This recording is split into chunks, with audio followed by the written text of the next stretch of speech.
in the wrestling business. Hulk Hogan. Yeah. Stone Cold Steve Austin.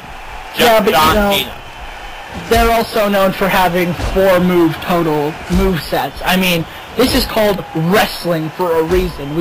This is wrestling heaven. This isn't punching heaven.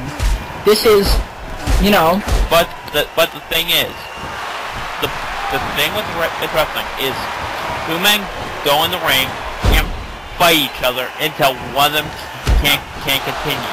Yeah, but you know, there just doesn't have to be a lot of fancy moves, you know, like top rope moves or just amateur wrestling stuff. It's supposed to be a fight. Yeah, but it's called wrestling for a reason. I mean, I don't want to see 2 guys punching each other. If I want to see that, I want to see UFC. I want to, you know, with this, I want to see pile drivers, power bombs, you know, all the good stuff. Well, of course, here's a suplex for your trouble. Garrett. Exactly. You know, showing that they have a little more than punching in their arsenal. I'm not saying that there's anything wrong with boxing or mixed martial arts. I'm saying that we call this wrestling for a reason. But of course, that brawling style is very effective. It can just knock you out cold. Well, I mean, it's what puts Stone Cold over as much as he has. I mean, people like Stone Cold Mankind have never been known as pure wrestlers.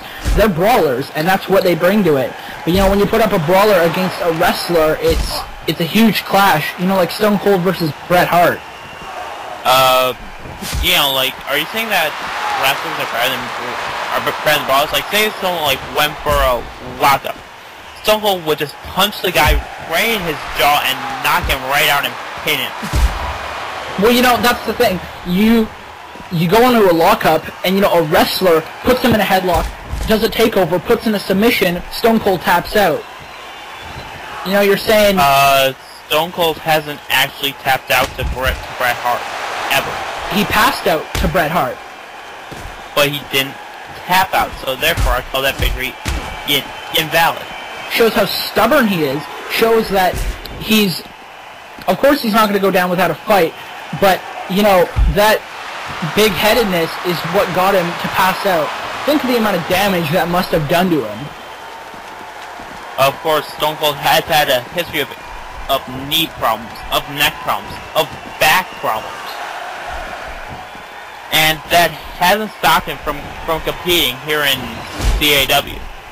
Well, you know who broke his neck? A wrestler in Owen Hart when he hit a wrestling move, a pile driver. Shows that sometimes when you're a wrestler, you're even more powerful than a brawler could be.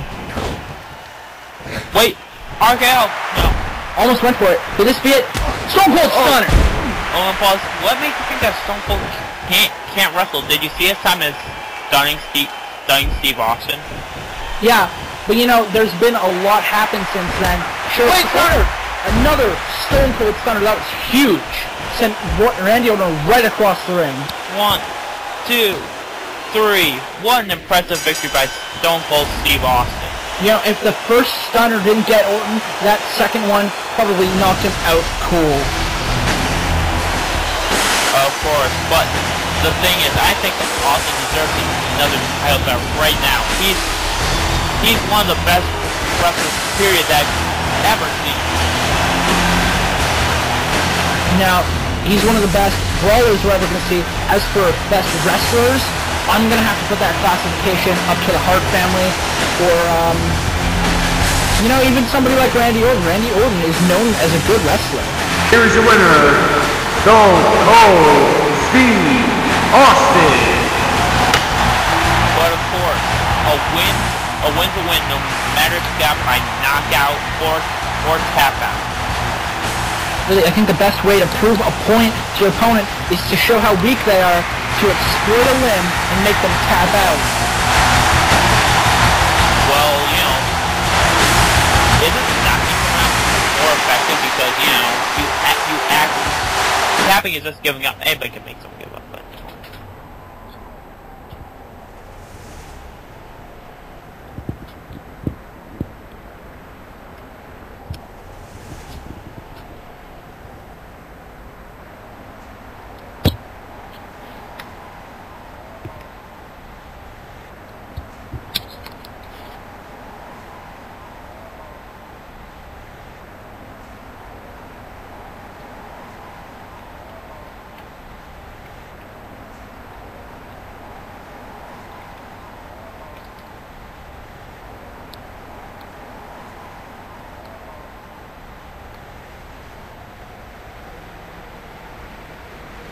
Some strong words from Chris Jericho there.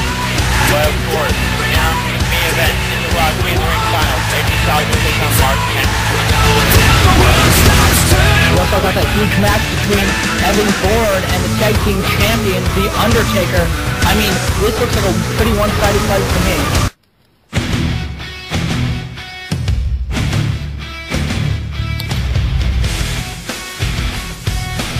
Are you looking for a SmackDown vs. Raw 2011 FED that uses WWE superstars and some original cause and is already confirmed for WWE 12? Look no further. Go to www.youtube.com/user/xmkx for more information.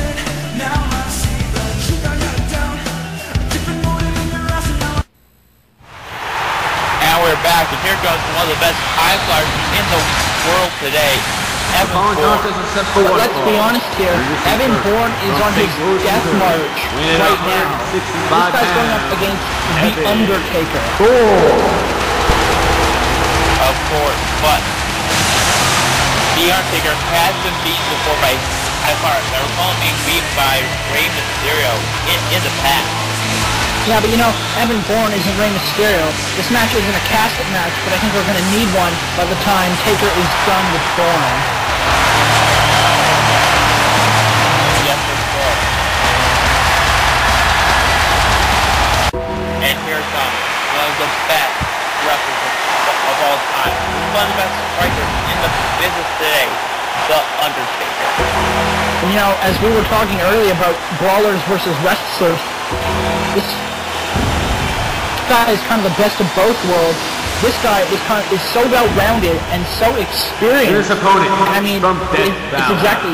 Weighing at 295 pounds, he is one half of the World Tag Team Champions, The Undertaker.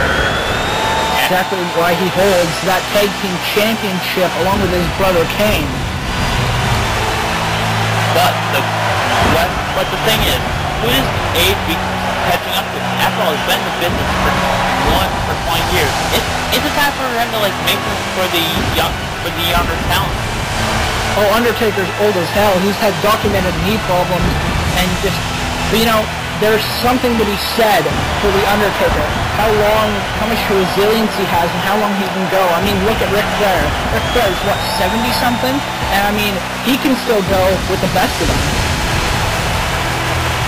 Of course, but tonight he's facing up with someone who's faster, younger, and is pretty much the exact opposite of The Undertaker in almost every way. You know, sure, something can be said for David versus Goliath, but you know, this Goliath is about the size of 2 Goliaths, and you know, this Goliath has taken on about 1,000 other Davids, and he ate them for breakfast, lunch, and dinner. Of course, but you know, Undertaker can fly too. I remember seeing him dive over the top rope and just crush a guy with that. It just shows that anything you can do, I can do better. Evan Bourne wants to high fly, well, Undertaker can fly too. Yes, and now this match is getting underway.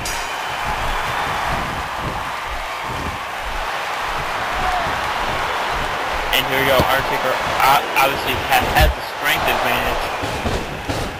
And I think Bourne's really at a disadvantage here. The only thing that he can really do is try to outfly the Undertaker. He can't outstrength him. He can't out-brawl him. He can't out-submission him. Yeah, but you know, you look at it like this. Let's say Evan Bourne goes on the top rope, goes for a diving hurricanrana. Lands both his legs ran square on Undertaker's shoulders. Undertaker grabs him by the trunks, lifts him up, last ride, game over. Of course, and Undertaker also can tap almost anybody out with that Hell's Gate. Well, I mean, how well versed in submissions is Evan Bourne? I'll tell you how much. None at all. Just, this guy could tap out to just about anything. I'm positive. I mean, look at the guy. He's about 5'10". I mean, you could break this guy in half. Oh. And the thing is, I think Undertaker intends to to do just that. You know, Undertaker is just, he's just one of the best in the business all around. Well, that's why he's still here. I mean, he's held countless championships for countless promotions, and I mean, he's still going, and he's still holding gold with his brother. Of course, but I think that he can look. Yeah, and that's from a pipeline. Sometimes they botch up. Well, I mean, for sure. I mean, maybe Evan Bourne was trying to show a little bit of cockiness and go for a backflip off the ropes as a psych out to the Undertaker, as opposed to going for that big, as opposed to going for a big dive on the Undertaker. Yeah, well, that's the problem too. Like, with being young comes kind of an arrogance about you that the older guys are going to show them just like, okay, you're not the best. We're so better than you. So learn the ropes, kid. Well, I mean, you've seen Undertaker go up against high flyers like Jeff Hardy, and it's definitely worked out where, you know, Undertaker's been taken to the limit, but Evan Bourne is not Jeff Hardy. You know, Undertaker he could spit this guy up. Yeah, but the thing is, Jeff Hardy, like, knew when to take opportunities. This guy, I think he's too confident in his own merits, you know?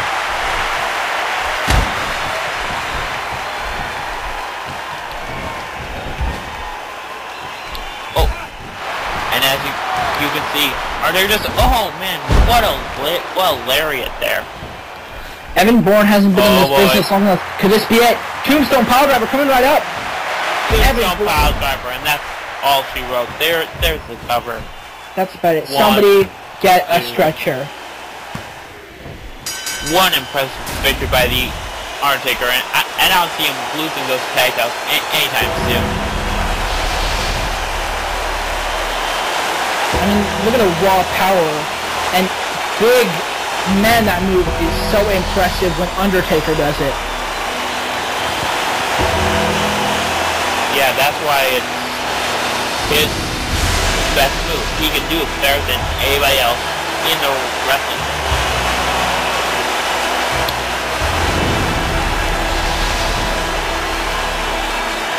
Very impressive showing from the undefeated Undertaker. Here's the winner, The Undertaker. Of course, one amazing performance, and I think we see more of these coming from Undertaker for years to come.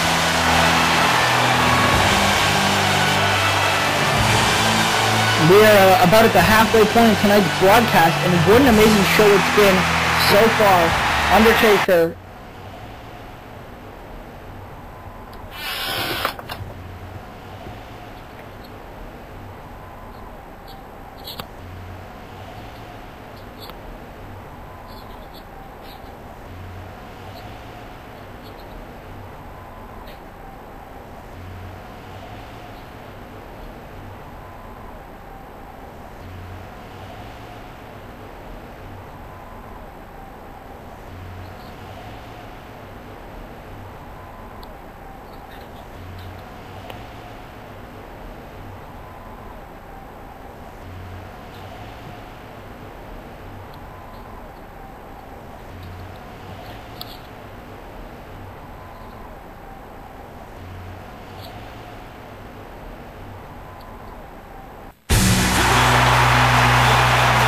back, ladies and gentlemen, and now one of the best newcomers for wrestling out right now will take on the TV champion, Mr. Death. Garrett, you're probably not aware, but Mr. Death won the title in a triple threat match. He couldn't be the champion. Chris Jericho